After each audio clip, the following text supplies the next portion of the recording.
Oi, pessoal, bom dia. Que gostoso estar aqui com vocês nesse calor humano, nessa manhã chuvosa de domingo, né? Mas hoje nós estamos aqui para falar de uma das principais doenças que mais acometem as mulheres no quesito fertilidade, né? E para isso nós estamos aqui com especialistas na área, clínicos, cirurgiões nessa área também, e uma paciente que está em tratamento, tentando vencer essa situação para engravidar. Gente, eu estou enganada ou é real isso? Endometriose é vista no nosso país como uma situação de saúde pública, tem diretrizes, tem leis. Pelo que eu vi, só tem projeto de lei. Vocês sabem informar alguma coisa sobre isso, já que nós temos 8 milhões de mulheres com endometriose no país? Doutora, a endometriose, ela por muito tempo foi uma doença muito pouco diagnosticada. E hoje a gente vê que passou-se a ter muito mais atenção para que a gente não tenha mais diagnóstico tardio. Nós tivemos, assim, até a própria literatura trazia isso, que o diagnóstico de endometriose demorava muito para acontecer para as mulheres. Por quê? Os principais sintomas da endometriose são cólicas muito intensas no período menstrual, dor pélvica crônica e dor para ter relação. Mas, por muito tempo, essa dor na menstruação foi tratada como algo comum, como algo normal. Então, às vezes, a paciente buscava atendimento e falava, olha, eu tenho muita dor, eu tenho dor para menstruar, quando menstruo eu não consigo trabalhar, isso às vezes atrapalha o meu dia a dia, mas era comum, até pela crença antigamente, falar, olha, ter cólica na menstruação é comum. Ô, Vitor, isso é bem clássico. A Fran vai falar sobre isso para nós, o que ela achou. Mas você sabe se tem alguma lei no Brasil em relação à endometriose? Existe isso? Como o Ministério da Saúde encara isso? Né? Eu sei que tem muitas cirurgias feitas em todo o SUS no Brasil em relação à endometriose, mas é legal ausentar 3 dias, 4 dias em função de endometriose? Sim, isso. Agora sim, até há pouco tempo passou-se a ter o diagnóstico que a gente chama de código, o CID, né? Que é o CID-10. O Código Internacional. Antigamente o pessoal falava assim, pô, eu posso dar um atestado para cólica, por exemplo? Né? Algumas pessoas falavam que acharam até um absurdo, do tipo, olha, eu tô menstruado, eu não vou trabalhar. Não é isso. Na verdade, não é que eu tô menstruado, eu não vou trabalhar, tô com cólica, eu não vou trabalhar. É que essas cólicas dessas pacientes são realmente incapacitantes. São pessoas que têm dor a ponto de terem que ir para a hospitalização, para ter que fazer medicação endovenosa. Então, hoje, existe lei que afasta as pacientes com o período que está com dismenorreia, que é a dor no período menstrual. Foi recentemente aprovada, né? Isso. Uma dispensa nos dias em que a paciente se encontra no período menstrual. Sim, é interessante a gente perguntar isso e saber por quê. Porque, assim, quando você tem reconhecido como um grave problema de saúde pública, porque 8 milhões de mulheres é gravíssimo, né? Não é grave, é gravíssimo. E que tem absenteísmo no trabalho, que tem comprometimento na vida social, na vida sexual. É um período que ela não pode programar nada, não pode pensar em fazer nada, e quando é muito intensa, todo o período tem dor para ter relação, qualidade de vida péssima. Nós temos que ter isso como leis. Pelo que eu vi, tem um projeto de lei de uma deputada Daiane do Ceará, outros, mas assim, não tem algo como reconhecido e dito que é assim, mulheres com endometriose, o SUS tem que fazer isso, dar essa medicação, fazer isso, aquilo, ou tanto tempo de afastamento, principalmente quando é endometriose profunda, aposentadoria antecipada ou não, né? Então, isso tem que ser lei. Pelo que eu saiba, aqui no nosso estado, a gente já tem um projeto, já tem a questão lei municipal, acho que estadual também, eu não sei dizer, mas seria interessante a gente ver por esse lado, né, Fran? Com certeza. Como é que foi a sua história aí nessa situação para chegar a esse diagnóstico? Conta para nós sua peregrinação, jornada para chegar, tem endometriose, o que vai acontecer? Bom dia, gente. Eu demorei 4 anos para ter o diagnóstico. E eu só descobri quando eu comecei a investigar para mim engravidar. Eu sempre fui no ginecologista certinho. Eu ia em profissionais. E aí, quando assim, chegou uma certa idade, aí eu e meu marido resolvemos dar esse passo. E aí que a gente falou assim, alguma coisa está acontecendo. Daí eu fui encaminhada para o Dr. Vitor na época. A gente chegou a fazer uns exames, só que até então eu só tinha feito um exame para ver as trompas, que eu não... Esterossalpingografia. Era um nome bem... E aí eu descobri que eu tinha as trompas obstruídas. Daí eu peguei e fiquei em estado de negação. Daí eu sumi novamente, porque assim, lembrando que eu tinha idade para mim fazer isso, né? Quando o diagnóstico, assim, se você tiver, acredito que 35 mais, você já não tem tanto tempo, assim. Como eu comecei com, acho que 28, atrás do meu diagnóstico para ver o que eu poderia, o que estava acontecendo. Então, assim, eu tive um tempo para dar uma respirada, para entrar em estado de negação, se era aquilo mesmo. E depois que eu fiz o exame das trompas, que eu vi que elas estavam obstruídas, eu fiquei um tempo afastada, daí eu fui para acupuntura, fiz algumas coisas, porque na minha cabeça eu poderia reverter, mas não.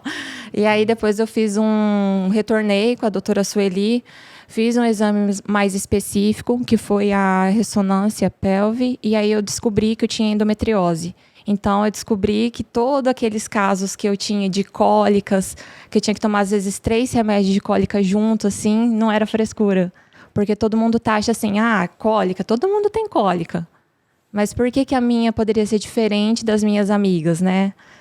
E aí eu descobri que eu tinha endometriose, e aí tudo fez sentido, na verdade. Porque aí eu descobri por que eu tinha inchaço, tinha muita dor nas pernas, constipação, às vezes diarreia. E aí eu resolvi operar para dar os passos seguintes. Certo. Ô, Fábio, os pacientes quando vão lá com você, quais os principais, assim, sintomas que tem? Porque a Fran falou, assim, que ela fez, né? Quando acendeu a luzinha que podia ser endometriose, ela correu na pista, né? Sim. Ela falou, não, eu quero resolver isso de maneira mais simples, não quero saber de entrar em toda aquela neura lá que as pacientes com endometriose têm, né? Uma neura super justificada, que não é nem neura, faz parte do quadro delas. Você pode falar para mim o que elas mais relatam? Porque você acaba ficando com os casos mais graves, endometriose profunda, endometriomas grandes, né? Você pode falar um pouquinho para nós? A gente acaba recebendo pacientes que têm, muitas vezes, um atraso de 4 a 7 anos no diagnóstico, né? E a endometriose, ela é interessante que ela é uma célula que normalmente está dentro do útero, teria uma função, mas ela pode se implantar em qualquer local do corpo e gerar um processo inflamatório e relacionado com aquele local um sintoma específico. Ela pode se implantar, por exemplo, na mucosa nasal e causar sangramento durante a menstruação. Pode se implantar no músculo que separa o pulmão do abdômen, chamado diafragma, e causar muita dor no ombro correspondente ao músculo comprometido. Tive casos de pacientes com lesão no diafragma que relatavam durante o período menstrual dor torácica, com idas ao cardiologista, e tentando fazer algum diagnóstico de angina ou infarto, e que na verdade não era. Era um endometrioma que ficava próximo da região do coração, numa capinha chamada pericárdio, que ele inflamava e ele menstruava, ou seja, ele sangrava no período menstrual. E aquilo irritava e causava dor. Paciente, às vezes, sem diagnóstico cardiológico, sendo tratada com medicação psiquiátrica. Nossa. Em outros casos, a gente vê dentro da parte abdominal, é muito comum você ver a mulher ter a dor pélvica importante e algumas associações, como o intestino irritável. Pode acontecer. Um dia o intestino está preso, outro dia está solto demais, distende o abdômen, doloroso. E quando se trata de endometriose pélvica profunda, vai depender do acometimento nervoso, porque essas células gostam de migrar próximo aos nervos. E ali onde elas fazem aquele processo inflamatório, vão causar dor sacral, principalmente aquela dor que começa no abdômen anterior e vai para a região do sacro de forma importante.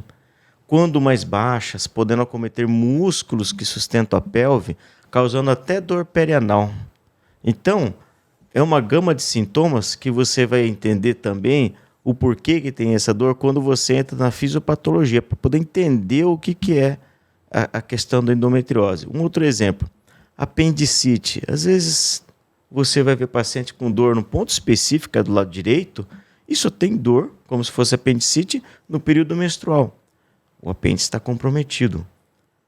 Outros casos mais importantes, comprometimento de ureter. Ureter são aqueles canaizinhos que ligam o rim até a bexiga, que passam por baixo do útero. Nesse caminho, eles podem ser comprometidos, estrangulados. A pessoa pode ter perda renal lenta, que às vezes ela só vai se deparar com desconforto lombar, mas quando vai fazer um exame mais acurado, uma ressonância, vai avaliar que ele está todo dilatado e algumas vezes já com pouca função. Ô Fábio, você falando isso aí, eu lembrei um caso de uma paciente minha, quando eu comecei, né, tava assim, era muito difícil o diagnóstico, essa paciente veio, ela não conseguia engravidar. Mas assim, o que ela tinha de queixa? Hoje a filha já está com quase 15 anos. A queixa dela era infecção urinária, o termo relatar. Eu tenho infecção urinária direto. 2, 3 dias com infecção urinária. Estou sempre com infecção. Olha, ela veio de N urologistas, N tratamentos, antibiótico, coitada. Ela já tinha assim, arrasado a flora dela. Porque era antibiótico, e muitas vezes já tratavam sem cultura, sem nada. Quer dizer, até que foram para uma cistoscopia, até que foram... E aí lá vem o diagnóstico de endometriose, já estava no compartimento anterior, entre bexiga, útero, tudo, e também reto. E foi pegando a parte posterior no compartimento também. E também eu lembro aqui das pacientes, Vitor, você deve estar recebendo muito caso assim, né? Pacientes que têm dores para evacuar, pacientes que no período da menstruação fala para mim assim, doutora, eu sinto como se minha vulva fosse cair. É um peso, pontada para o ânus, pontada para a vagina. Você recebe esse tipo de informação também? Sim, os pacientes normalmente que a gente recebe para cirurgia, a grande maioria são os casos já de endometriose profunda, né? Uhum. Que é aquelas lesões vegetantes, estenosantes, lesões grandes. Então, o desafio é maior. E sintomas os mais diversos possíveis, né? É muito raro você ter uma paciente, por exemplo, assintomática com endometriose. Existem essas pacientes que elas vão, por exemplo, com a doutora Sueli ou com o doutor Vitor, por queixa de infertilidade. E não tem tanto sintoma. Sim.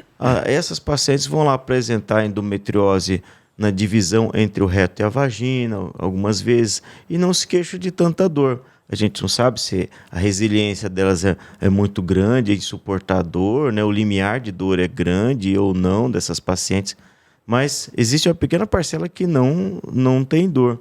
Essas pacientes que apresentam essas lesões profundas infiltrativas, a maioria delas tem, às vezes com sangramento anal durante a menstruação, queixa que vai evacuar e de repente tem sangramento, como se menstruasse pelo ânus. Aí é a endometriose que está infiltrando na parede do reto e está descamando as células na mucosa para saírem por lá. E pode dar obstrução intestinal por isso, um quadro agudo, quando está fechando essa luz do intestino? Quando a lesão ela é extensa, ela pode, sim, é um pouco mais difícil, porque a endometriose, você não vai fazer um diagnóstico de dentro para fora, ou seja, vai fazer uma colonoscopia. Dificilmente você vai achar alguma coisa na coloscopia, a não ser que esteja fechando, porque ela vai crescendo de fora para dentro no intestino. Então ela demora um pouco mais, é um pouco mais difícil para obstruir totalmente. Mas isso pode acontecer sim, num número bem pequeno de pacientes. Pode acontecer. Pode acontecer sim. Olha, pegando aqui o que o Vitor falou, os principais sintomas, o que a Fran falou, a gente poderia resumir, né? Vocês vão me ajudando aqui, mas seria cólicas no período da menstruação, quando mais avançado fora do período da menstruação, dores na relação, qualquer posição, né? Tem pacientes que referem que às vezes sentem assim incômodo, ardência no canal vaginal bastante, tirando as candidíase e outras coisas, mas até a gente tem que pensar em candidíase de repetição, alguma coisa, sei lá, muda o bioma, como ele falou, o microbioma, você confunde com o síndrome de intestino irritável, uma série de coisas. Irregularidades menstruais, não sei se nós falamos aqui sobre isso, mas fluxo aumentado, né? Coágulos. O Fábio levantou aqui a história do quando está no diafragma, dor no ombro, sangramento nasal cíclico, que coincide com a época da menstruação. Gente, olha, veja quanta coisa essa doença pode ocasionar, né? Essas facada para o reto, para a vagina quando está menstruando, sensação de peso, né? Que mais que vocês lembram desses sintomas para a gente talvez abordar um pouquinho, Vitor, sobre cirurgia, quando se indica, como é que nós vamos fazer quando a paciente vem para tentar engravidar, né? Vocês lembram algum sintoma que eu não relatei? Eu acho que a senhora resumiu tudo, né? Colocou mesmo as principais em relação à dor no período menstrual, dor pélvica crônica, dor para ter relação e a infertilidade, que é o nosso Disúria também, né? Disúria também, quando problema tem urinário. Acho que o Dr. Fábio falou muito bem essa parte, porque a endometriose é a presença do endométrio no lugar errado. Ele está lá dentro da barriga, onde ele acomete, ele pode trazer sintomas. No caso da Fran, por exemplo, se foi algo que acometeu a trompa, pode ter sido a causa da obstrução tubária. E daí a gente vem com o entendimento de que a endometriose também prejudica a questão da fertilidade. Não é todo mundo que tem endometriose que tem dificuldade para engravidar, né? Só que tem estudos falando que até 50% das pessoas com dificuldade de engravidar pode ter endometriose. Então, é um diagnóstico que a gente sempre valoriza da parte reprodutiva. Então, 50% das pacientes que nós temos lá no consultório, pelo que eu me lembro bem, é problema de endometriose, não Para ver a importância que tem no acometimento da fertilidade, né? E aí, eu acho que seria importante também falar um pouco de por que isso acontece e como que faz os tratamentos. Aí acho que vou jogar um pouco a bola para o Fábio aqui, uma pergunta um pouco polêmica até na parte da literatura, mas principalmente assim, endometriose, né? Quando operar, quando não operar, melhora a fertilidade ou não melhora a fertilidade, e também depois falar um pouco sobre a questão de preservação de fertilidade, se vale a pena antes do procedimento cirúrgico ou não. Antes do Fábio falar isso, eu quero fazer uma pergunta. Tem alguma coisa que causa endometriose? Da onde ela vem, né? Porque no final, no resumo de todo o organismo, entende assim, é um tecido que está fora do local dele, ele sofre ação hormonal e ele começa, por exemplo, menstruar lá dentro da pelvis, onde não tinha que ter essa menstruação. A menstruar dentro da trompa, no pulmão, no pericárdio, quer dizer... As células de defesa olham para aquele sangue, para aquela situação e entendem assim, sangue fora do vaso é inimigo. Pode ser um vírus, uma bactéria, sangue, tem um monte de teoria a respeito da endometriose, né? Aí muita coisa. Junta assim tudo, faz uma verdadeira bagunça. A aderência cada vez é um processo inflamatório mais intenso, hemosiderina, qualidade do óvulo fica péssimo, não deixa o espermatozoide subir, o endométrio fica um terror para a implantação. Quer dizer, a dificuldade de engravidar é a pontinha do iceberg de uma situação que está toda alastrada lá dentro, né, Fábio? E assim, a gente vê que muitas pessoas que têm endometriose na família, as primas de primeiro grau pode ter, a mãe teve a famosa adenomiose, que é endometriose na parede do útero. Vai, Fábio, fala aí para nós, o que seriam as causas? O que a gente sabe, tem muita teoria, mais de 5 ou 6 teorias tentando explicar a razão do porquê da endometriose, teorias do refluxo, do sangue menstrual que pudesse se implantar na região pélvica, teorias genéticas e epigenéticas mais recentemente, mas nenhuma ainda explicou com mais clareza o porquê que isso acontece. Eu tenho aqui uma analogia, pode ser uma analogia espúria, mas você imagina o endométrio, ele tem uma capacidade de receber um corpo estranho, que o embrião ele tem um material genético do pai e da mãe. ele consegue abraçar essa célula, ele consegue proteger e criar um bebê. Nutre ainda? Nutre um corpo estranho. E você imagina que essa mesma célula, com a sua transgressão genética, ela pode se semear como se joga uma semente no solo e ela crescer no peritônio, crescer em qualquer outro lugar. Então, quando começar a fazer a analogia de qual receptor que facilita essa implantação em locais fora do ambiente do útero, a gente vai estar um grande passo da cura de algumas outras doenças, para poder entender, por exemplo, por que o câncer se dissemina. Para vocês terem a ideia, os pacientes que a gente faz a ressecção de reto, uma boa parte dele, pelo menos os 20%, às vezes tem endometriose nos gângliozinhos linfáticos, que drenam os fluidos daquele tecido. Elas viajam por esses gânglios. Então, 20% é bastante coisa nas lesões de reto. Então, como que ela faz isso? Ela se comporta como um câncer, mas não é um câncer. E ela pode dar câncer no futuro? A tendência, assim, o que a gente vê na literatura médica, uma relação, mas é uma relação muito pequena com câncer de ovário. Mas, em comparação com pacientes normais, é cerca de 1,5 a 2 maior chance, no caso do paciente com endometriose. Então, a paciente com endometrioma, ela não tem que ter aquele medo de que vai ter um câncer, porque eu já recebi muitas pacientes com essa preocupação.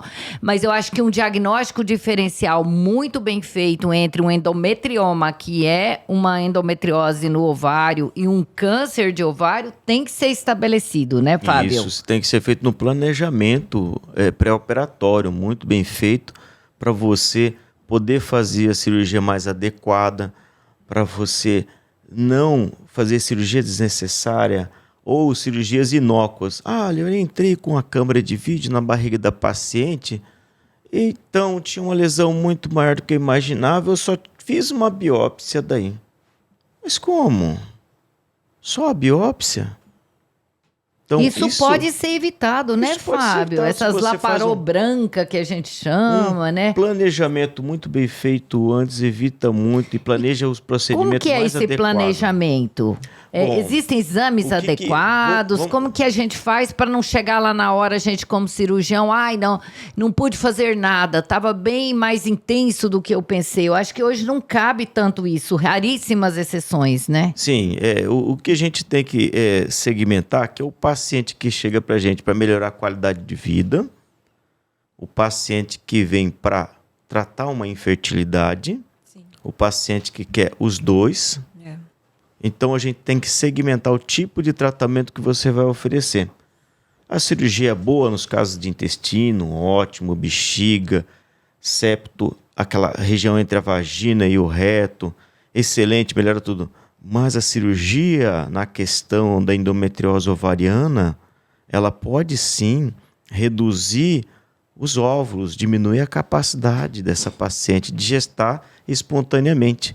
Então, a gente precisa daí fazer a seleção dessa paciente com auxílio do pessoal da fertilidade para poder imaginar para ela o que seria melhor nesse quesito.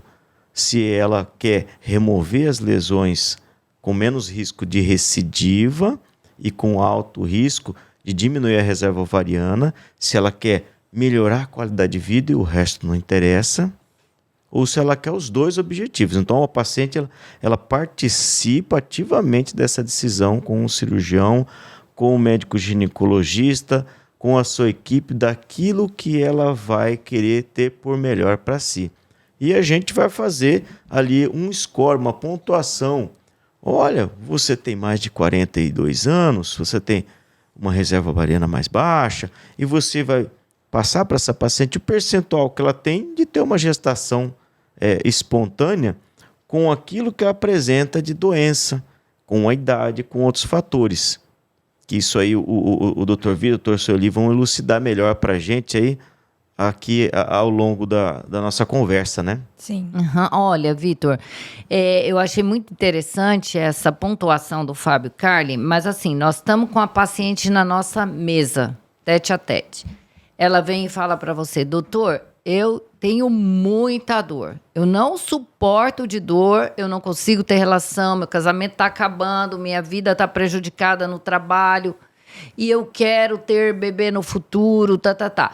Quando é que você vai indicar uma cirurgia de endometriose para uma paciente quando ela te procura para poder, não, primeiro nós vamos preservar, ou primeiro nós vamos tratar isso porque ela está enlouquecida de dor. O que a gente vai fazer primeiro? Você pode falar um pouquinho para nós sobre isso? Com certeza.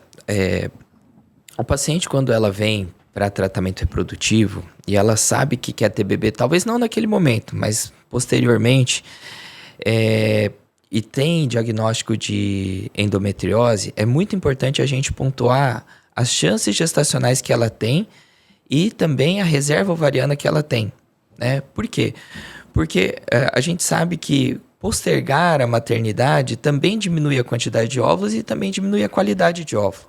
A endometriose atua também dificultando a gestação, também diminuindo um pouco a qualidade dos óvulos, principalmente quando eu tenho endometrioma, que é o acometimento ovariano por endometriose, e porque muda o perfil de receptividade endometrial, por ser uma doença inflamatória. Quanto mais inflamado, mais dificuldade de grudar aquele embrião no útero. Então, para essas pacientes que já têm indicação cirúrgica, eu geralmente oriento preservação da fertilidade com criopreservação de óvulos, tá? Principalmente se a gente tiver endometrioma com acometimento ovariano, que quando vai tirar aquela endometriose que está no ovário, a gente não consegue preservar todos os óvulos, né? Às vezes dá um pontinho, dá uma cauterização e aqueles tira a parte ruim, mas os óvulos que estão bons também, são microscópicos, eles também são eliminados. Então é muito importante a preservação de óvulos, é isso que geralmente eu indico, né? Eu acho que é importante a gente colocar também como que fica a visão da paciente, né?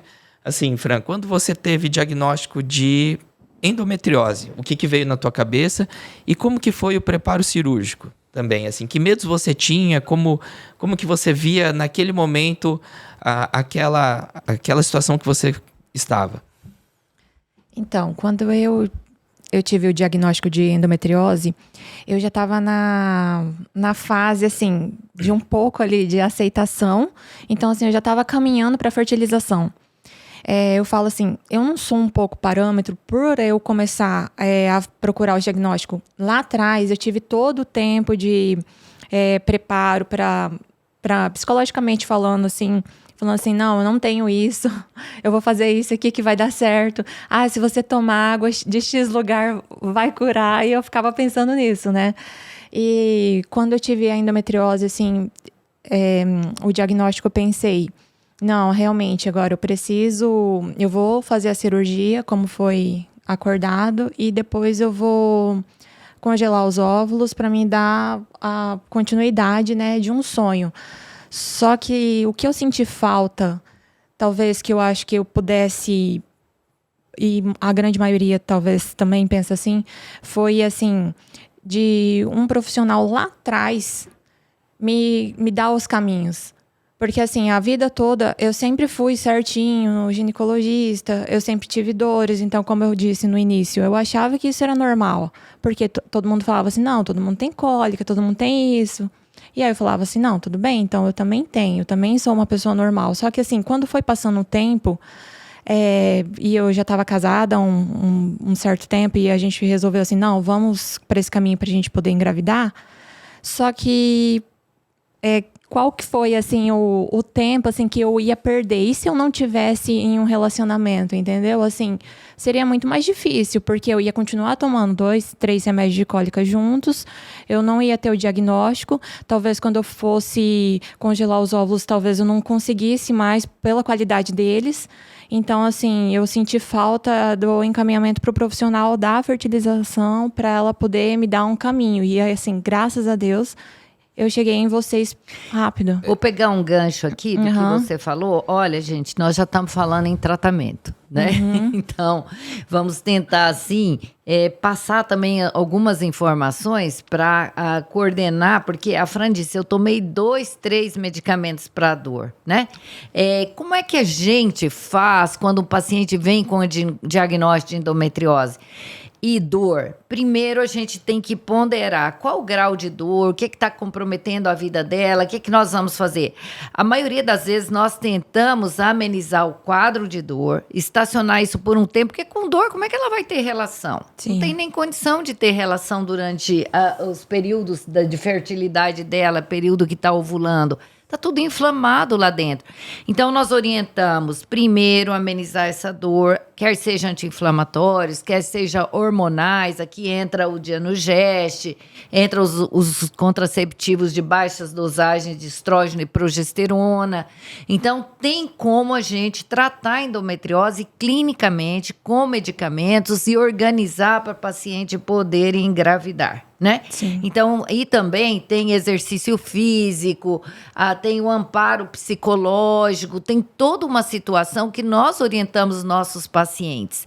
Agora, vamos acompanhando essa paciente, a dor é intensa, é aguda, complicou alguma coisa lá dentro do abdômen por causa da endometriose, aí não resta dúvida, é cirúrgico, tá? Tem que ir para a cirurgia, não respondeu a medicamentos, é uma situação aguda. Vai, e muitas pacientes vêm e falam para nós, doutora, nesse momento da minha vida eu não estou pensando em filhos, eu estou pensando em sobreviver, em poder relacionar, em poder desfrutar um pouquinho da vida, de ter alegria, de conseguir namorar meu marido. Eu quero operar e tirar isso daqui. Aí a gente corre atrás do Fábio, dos outros cirurgiões, né? Que tem vários que também nos ajudam na equipe, né? Não. E aí, olha, por favor, me dá um jeito, eu quero ficar livre disso daqui. E muitas vezes, depois da cirurgia, a gente tem que continuar dando essa sustentação. Ou às vezes a maioria das vezes, quando quer o bebê, a gente já libera logo para engravidar, após cirurgia, né, Fábio? Quantas não engravidam, né? Muitas. O caso não são de poucas pacientes, às vezes elas terminam o resguardo pós-operatório e algumas já conseguem engravidar na sequência, algumas. Sim. Parece que tem um fator impeditivo, é o tecido ovariano. Lógico, situações específicas, a gente observa mais isso com frequência quando o paciente tem só lesão no intestino, Sim. ou tem uma lesão em um ovário, outro ovário é saudável, a qualidade de trompas está boa, né? Então, esses pacientes conseguem, sim, ter uma gestação espontânea, né? 45, 60 dias depois.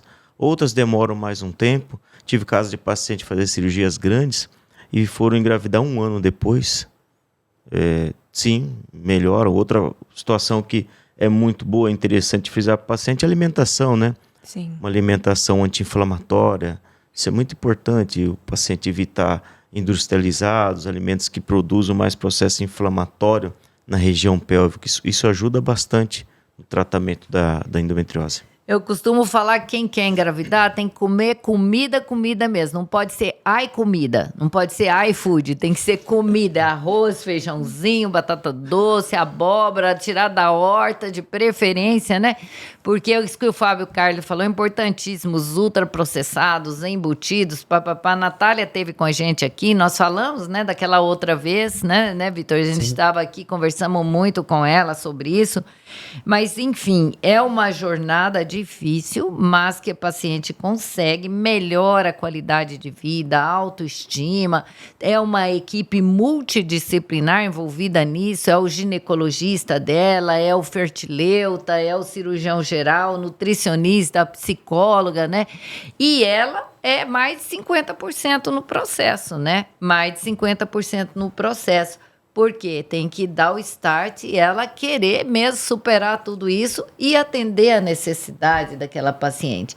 Fábio, você falou algumas coisas. A cirurgia de endometriose, ela pode ter alguma complicação? Porque às vezes as pacientes escutam, foi para aquela cirurgia, deu isso e aquilo. Para não ser dificuldade, você quer falar alguma coisa, Vitor, antes? Não, eu acho que justamente essa parte é importante. Ver que o tratamento da endometriose é multidisciplinar, multifatorial.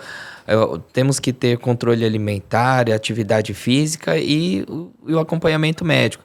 Acho que é muito importante a gente entender as indicações cirúrgicas e quando que a gente deve operar. Porque o que a gente não pode, por exemplo, tem indicação cirúrgica, mas aí eu vou ficar sem operar, por exemplo, vou mudar, e aí eu acho que isso pode, a longo prazo, prejudicar a paciente, porque é uma doença é inflamatória proliferativa, ela vai tendo graus, né? Acho que o que a gente poderia pontuar agora, assim, até pedir pro Fábio, para explicar, assim, indicações cirúrgicas principais e os benefícios da cirurgia, né, para as nossas pacientes. As principais indicações são essas que a gente ouviu falar já, né? Paciente que já tentou tratar com as medicações usuais, estrógenos, progestágenos, não teve resultado na questão da dor e dos sintomas, aí essa paciente ela vai para a cirurgia. O que a gente vai fazer? Vai depender de tudo isso que a gente falou anteriormente, né? Do que a gente tem por objetivo. Melhorar a dor, melhorar a capacidade de fertilidade, tirar os focos inflamatórios. A cirurgia ela é normalmente feita por laparoscopia. Popularmente o pessoal conhece como laser, mas laser se usa em poucos casos. São furinhos feitos na barriga que você insufla um gás para criar um espaço, paciente anestesiado, é óbvio, né? E aí você vai com uma câmera que aumenta a tua visão em 10 vezes para você localizar onde são os pontos e reconhecer onde você precisa remover esses pontos. Antes você achava que só cauterizar resolvia? Não. Você precisa retirar aqueles pontos. Mas, ao mesmo tempo, você tem que ter a noção que por baixo daquela estrutura passam nervos, passam ureter, intestino, e você tem que ter o cuidado de não lesar. Então, você tem que remover, mas você tem que ter o cuidado de reconstruir, porque essa é uma paciente, na maioria das vezes, jovem. Então, você precisa ter esse cuidado. É diferente quando você vai tratar, por exemplo, uma neoplasia, um tumor, um câncer, que você vem fazendo a remoção completa. Não, nessa mulher a cirurgia é diferente, a cirurgia da endometriose. Tem que ter muita cautela, tem que reconstruir os órgãos e tem que sempre segmentar para o paciente, ela ter a noção que dependendo da sua gravidade, ela vai ter complicações pequenas ou complicações maiores. E o cirurgião ele deve ter no seu arcabouço, o seu arsenal, plano A, plano B, plano C, daquilo que ele pode encontrar a mais na cirurgia, o que ele vai fazer, né? E o que já está pré-estabelecido que vai precisar ser feito. Como, por exemplo, isso é um assunto em que a gente pega uma lesão de reto muito grande, invadindo vários órgãos. Quanto mais próxima essa lesão no intestino do ânus, se faz necessário o uso de uma colostomia, pôr o intestino para fora por um determinado tempo, até aquilo cicatrizar.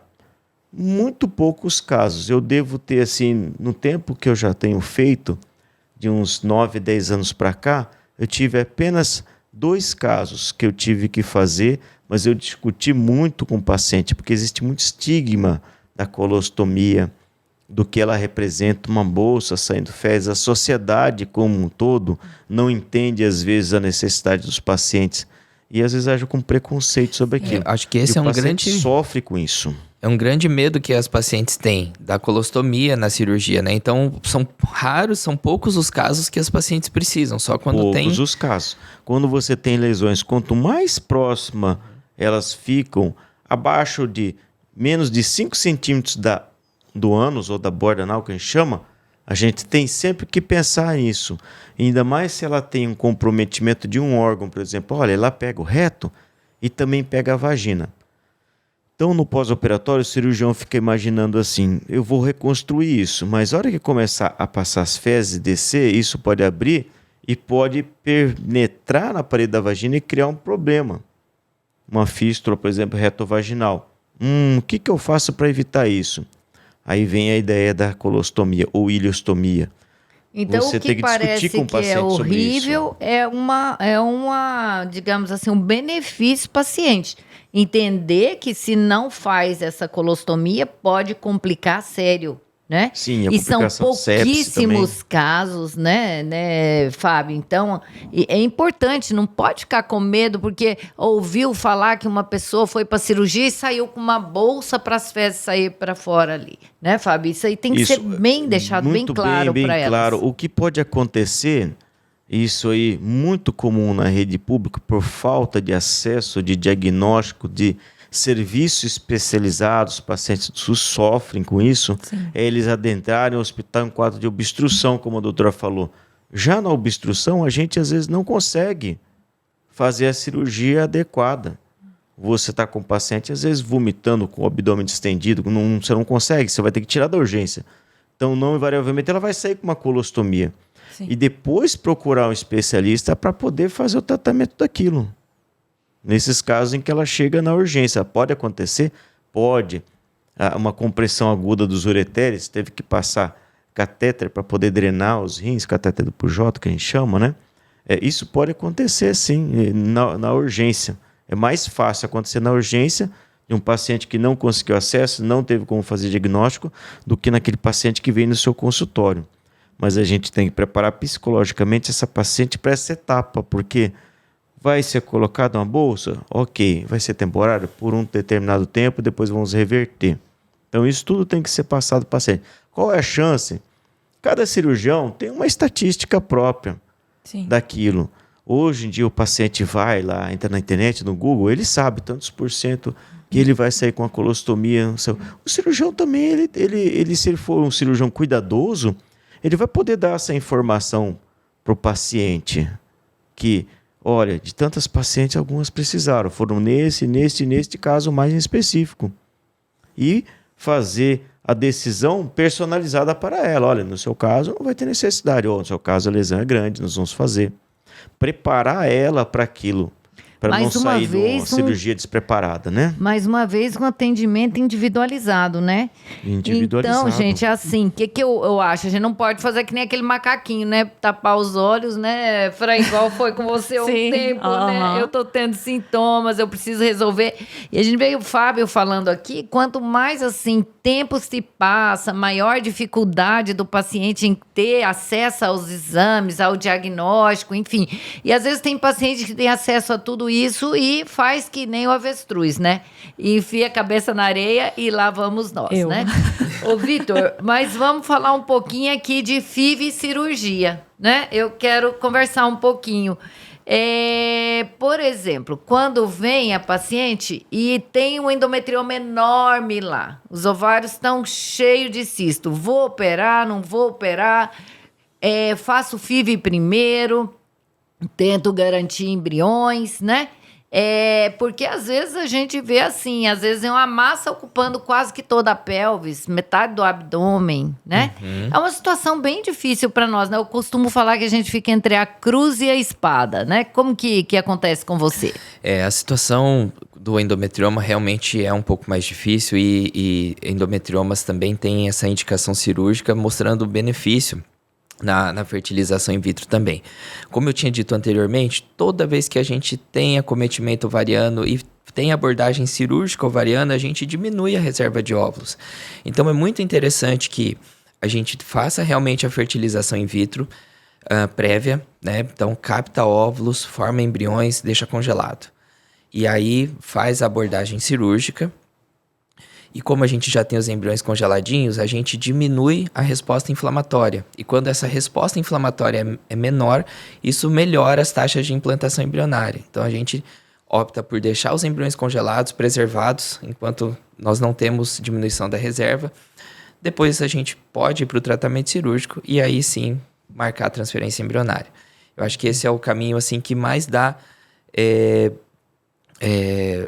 garantias de ter embriões, né? A gente tem estudos falando aí que até 5% das pacientes que têm abordagem cirúrgica ovariana têm risco de perda ovariana, que é um dado importante, né? Por quê? Porque o ovário é muito valioso e a gente pode perder uma reserva muito importante, né? Então, ter óvulos congelados ou embriões congelados nessas situações é muito importante. Eu quero puxar aqui um ganchinho, né? Um ganchão. Mas assim, a gente sabe que depois que faz a cirurgia de endometrioma também, caso alguma paciente tenha feito essa cirurgia, dependendo da idade da paciente, se é uma paciente mais jovem, do que foi tirado, ela pode até voltar quase a níveis de hormônios antimilerianos do que no pré-cirúrgico, né, Fábio? A gente vê isso e muitas vezes pode até ter uma gravidez espontânea depois de 6 meses, 1 ano, porque volta a funcionar novamente. Agora, óbvio que as pacientes que têm bastante idade, já junta com a reserva bem diminuída em função da própria idade delas, não vai, é muito difícil acontecer, né? As técnicas de reprodução estão aí para isso, para ajudar, estimular e ir atrás desses possíveis folículos que ali ficaram para ver se vem um bebê. E eu quero falar um pouquinho sobre a transferência embrionária em pacientes endometrióticas, né? A gente sabe que esse é um manejo que a gente tem que ter um pouco diferenciado. Eu costumo dizer que o útero da paciente que tem endometriose, ele é um útero irritado, é um útero nervoso, né? Então, se você estimula, já está produzindo estrógeno, que é o hormônio que, digamos, atiça a situação, né? O hormônio feminino, e eu vou em seguida, faço uma transferência a fresco. Obviamente que esse útero vai tender a contrair e pôr esse embrião para fora, né? Então, nós, fertileutas, nós temos, assim, a maioria de nós temos essa tendência de bloquear o ciclo da paciente, quer seja com injetáveis, com medicamento ou via oral, por uns 60 dias até 90 dias, para depois transferir os embriões. Às vezes, os pacientes não entendem muito isso, querem uma transferência imediata. E o resultado não é bom.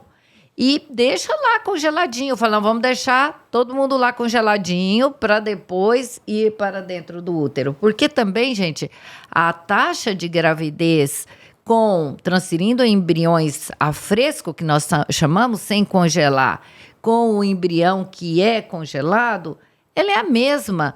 Até tem vários trabalhos mostrando que beneficia um pouco mais o embrião que foi congelado para depois ser descongelado. Por quê?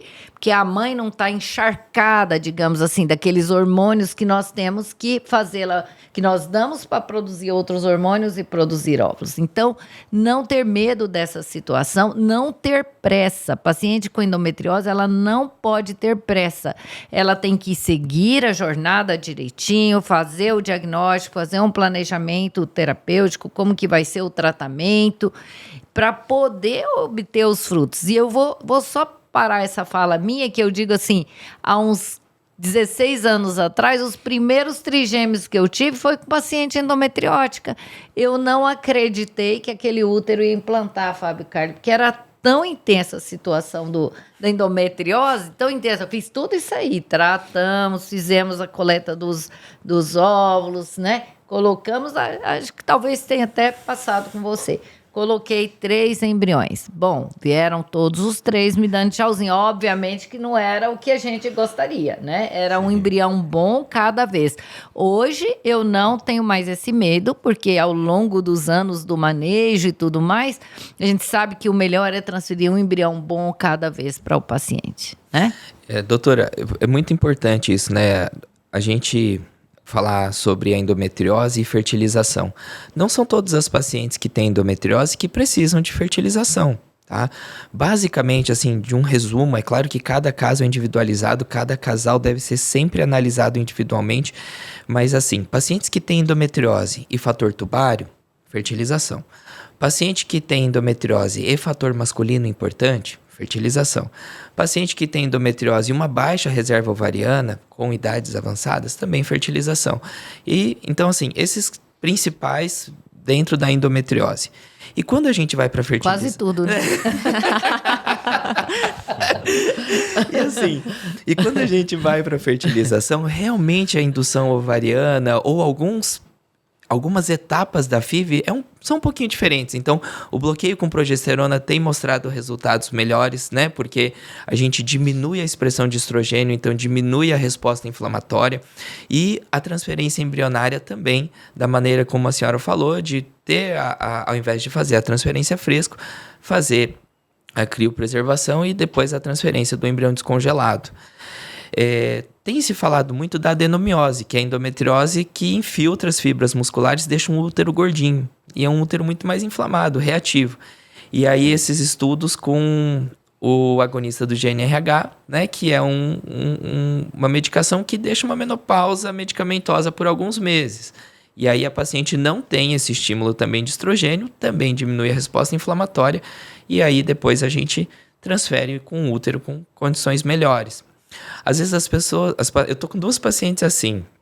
Uma que eu já fez um bloqueio por 3 meses, eu tô programando para transferir agora. E tem uma outra paciente também no interior do estado que está no segundo ciclo de bloqueio. É que às vezes os sintomas dessa medicação é que são um pouco exacerbados, né? Assim, é como se a mulher entrasse mesmo num período de menopausa momentâneo. Então, diminui vontade de namorar, dá irritabilidade, dá o calorão, né? Mas é para um bem maior, né? Para um bem maior. Então, é o que a gente faz mesmo. E no pós-operatório, usa bastante, Fábio? Sim, O GNRH? Tem uma recomendação, principalmente para lesões mais graves, né? E a gente utiliza mais costumeiramente, né, o Dinogest, né? Para poder manter essa paciente 60 dias, às vezes 6 meses, né? No pós-operatório, garante menos chance de recidiva nessas pacientes aí. Eu costumo fazer a cirurgia e, em alguns casos, quando o paciente ela concorda, a gente faz um controle com 6 meses via ressonância magnética para poder saber como é que está, se está tudo bem, se só tem restos de fibrose, de cicatrização cirúrgica, se não tem nenhuma lesão nova.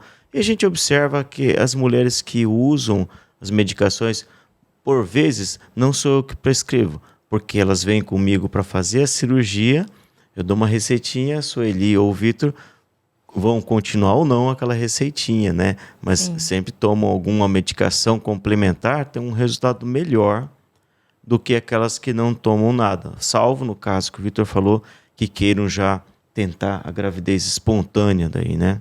Ou seja, utilizam, né? se eu operei uma vez e aí eu tô nesse processo de fertilização, então significa que posso ter uma chance de ter que operar novamente por causa da endometriose. Endometriose, todo mundo procura o que se chama de cura, né? Mas não. A cura, todo mundo falando assim, não, uma cirurgia bem feita é a cura. Não. Tem muitos outros fatores genéticos e epigenéticos ali que explicam ela. Ainda falta alguma coisa para a gente poder avançar num resultado cirúrgico adequado, avançar num resultado clínico adequado para a gente poder falar para o paciente, olha, você está curada disso aí. A gente sabe que vai curar depois quando entrar na menopausa, porque ela não vai progredir. Só paliativo agora. É uma doença que ela é hormônio dependente, né? Eu pego às vezes pacientes que estão muito acima do peso e pode até confirmar essa informação, mas a gordura periférica produz aromatase, produz o estrógeno. Aí a gente pede, olha, você precisa perder peso porque essa gordura periférica está alimentando essas lesões que estão aí dentro de você. Então, são coisas que incluem aí para pacientes, às vezes até paciente que vem para fazer cirurgia de endometriose, sai com uma cirurgia bariátrica, em algumas circunstâncias. Eu tive casos que chegaram para se fazer bariátrica. Não só pelo nível técnico, dificuldade para você fazer a cirurgia de endometriose nessa paciente, qualidade de vida, risco de trombose e tudo mais, uma cirurgia dessa, numa paciente com peso, vamos dizer assim, 40, 50 acima do seu peso ideal, em obesidade mórbida, mas também para garantir um resultado lá na frente para ela, com o Vitor ou com a Sueli, de que os tratamentos da fertilidade vão ter um resultado, não vão ter mais nenhum fator concorrente ali, como no caso a obesidade. E quando você opera, você tem que entrar, até se a paciente não quer beber, tem que entrar com contracepção adequada, porque um dos fatores que vai liberar a ovulação é a perda de peso, né? Mas aproveitando, me conta em que parte do seu tratamento você está. Conta para nós como que foi. Primeiro fez a FIV, teve embriões, coletou, como que tá? Que parte que tá? Eu tô na parte de bloqueio agora. Tô pra poder caminhando. transferir. Sim, tô caminhando. Se Deus quiser, logo a gente vai conseguir transferir. Eu achei que eu ia sofrer muito, né? Eu tinha esse negócio, assim, falei assim, ai meu Deus, eu acho que eu não vou fazer porque eu não vou aguentar tomar as medicações, eu vou ficar perdida, eu não quero me aprofundar em estudos, assim, porque às vezes, assim, você lê muito, o Google te fala algumas coisas, assim, que você fica igual do caso da bolsa lá, as pacientes Cria uma fazem. ansiedade. Isso, aí Você fica tinha naquela... medo disso também? Tinha, com certeza. E aí você vai conversando, assim, com alguns casos de amigos, assim, colegas. Aí alguém fala que deu certo desse jeito, deu certo daquele outro jeito. Aí você fica assim, meu Deus, e o meu, né? Mas, assim, deu tudo certo. Nós íamos começar a fazer, na verdade, a transferência no final do ano passado. Daí eu resolvi esperar passar o final do ano para fazer as coisas com calma. E aí nós iniciamos agora em janeiro. Tomei toda a medicação, fiz o congelamento, deu tudo certo. Tenho vários filhinhos congelados. Os pacientes falam que são os picolézinhos delas, congelados. Né? Tenho, graças a Deus. E aí agora eu tô na fase de bloqueio. Então agora só aguardando, né? E assim, confesso que eu estava ansiosa. Tenho uma paciente com a doutora Sueli, com o doutor Vitor, que deu tudo certo, que tiveram um bebê agora. E aí eu falei pra ela, assim, não entendo por que o meu tá demorando tanto. Aí ela, mas é assim mesmo, ela só confia. Porque se ela pediu pra você esperar, pra você fazer, é porque na hora que você colocar, se você colocar já de imediato, a frustração é pior, né? Se der alguma coisa errada, mas assim...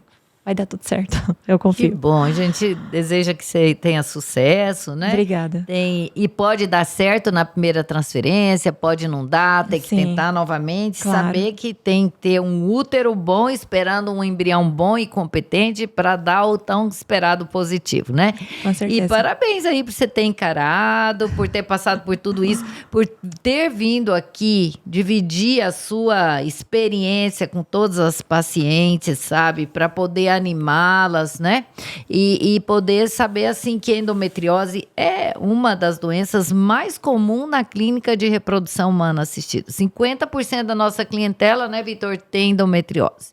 Eu tô vendo que o nosso tempo tá indo, né? Eu vou abrir aqui agora para cada um deixar uma mensagem, que é deixar para o nosso público que está nos assistindo, tá? Pra gente encerrar. Vamos começar com você, Fábio? Tudo bem. A minha mensagem é a seguinte, para essas pacientes que têm sintomas de dor, às vezes um pouco renegado pela família, da ideia de que a mulher tem que estar sempre sofrendo, que vão atrás, que procurem fazer os exames, mas os exames sempre com um profissional que possa indicar exames adequados, né, para poder fazer o diagnóstico, indicar clínicas onde tem profissionais que saibam fazer o exame, que saibam lidar com essa mulher que está em sofrimento, que saibam dar um laudo adequado para poder fazer o planejamento, que tenham a equipe multidisciplinar para a qual elas possam perguntar várias outras coisas. Eu não sou dono da verdade, muitas coisas o paciente me pergunta, falar isso, aí você vai ter que perguntar lá no posto Ipiranga, né? Vou falar lá com o doutor Vitor, com a doutora Sueli, né? Você pergunta questões de ginecologista, eu não sou ginecologista de formação, então eu passo a bola para frente, né? Mas o importante é ter esse arcabouço Sim. todo montado, essa logística, para ela poder ter em quem confiar, em quem ela vai se amparar, e fazer um planejamento adequado para o futuro que ela deseja, né? Com certeza. E principalmente os pré-operatórios ou exames de diagnóstico adequados. Isso é a fase muito importante para a gente não ter surpresas no tratamento cirúrgico, porque surpresas assim não são bons, esse tipo de surpresas, coisas diferentes daquilo que está planejado, né? Ainda mais que quem vai para um procedimento cirúrgico, né? Acho que a coisa tem que ser estável, segura e bem planejada. Com Isso certeza. é o que eu imagino, né? Tá certo. Vitor, você quer? Eu queria agradecer a presença de todos aqui hoje. Foi uma manhã maravilhosa. Acho que conseguimos abordar o tema aí com todas as etapas que foram necessárias. E queria dizer assim para as pacientes que a endometriose é um diagnóstico que às vezes incomoda, assusta, né, e traz algumas inseguranças, mas que para hoje, né, nós temos uma medicina muito desenvolvida, com profissionais muito capacitados e que para tudo a gente consegue ter melhora, né, ter qualidade de vida, ajudar na parte reprodutiva, então que nunca desistam e que não tenham medo, que sempre vai dar certo. Certo. Fran? Eu vou falar, primeiramente, assim, tem que confiar no universo, né? No meu caso é em Deus. Eu acredito muito. Hoje também, assim, a mente tem que estar tranquila em relação a isso. Tem que acreditar na medicina, que hoje está super avançada. A gente tem como achar os diagnósticos e achar médicos, assim, com a humanidade aflorada. E é isso, assim, procurar o diagnóstico quanto antes, né? Procurar os profissionais. Certo. Bom, agradeço os colegas que aqui tiveram, a Fran, que teve essa disponibilidade de encorajar as pares, digamos assim, as mulheres que estão passando pela mesma situação. Nós temos vários colegas que dão essa acolhida aqui também, né, na nossa cidade. Isso é muito importante, tá?